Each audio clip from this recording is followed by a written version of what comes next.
Hello, আসসালামু আলাইকুম guys, সবাই কেমন আছেন? আশা করি সবাই অনেক ভালো আছেন। আপনাদের দোয়ায় ইনশাআল্লাহ আমিও অনেক ভালো আছি, আলহামদুলিল্লাহ।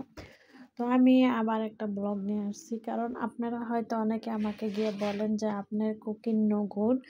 আসলে আমার কুকিং নো গুড না গুড এটা আমি ভালো বুঝি।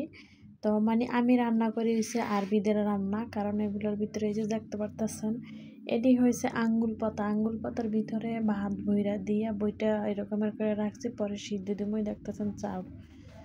তো আসলে যেই দেশের যেই চল, যেই দেশের যেই খাবার, এটা কিন্তু ওনারা অনেক সেই মজা করে কিন্তু এই খাবারটা খায়, কারণ আমার কাছেও ভালো লাগে।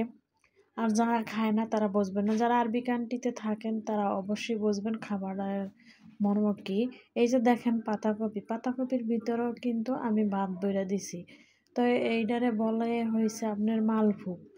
আমরা যেমন বলি বাংলাদেশে বলি পাতাকপি, ওনারা বলে মালভোগ। তো এটার ভিতরেও কিন্তু আমি ভাত বইরা সুন্দর করে, চাল বইরা সুন্দর করে বইটা নিছি। বাস এখন আমি কি করবো, একটু লেবু দিয়ে দিব উপরে।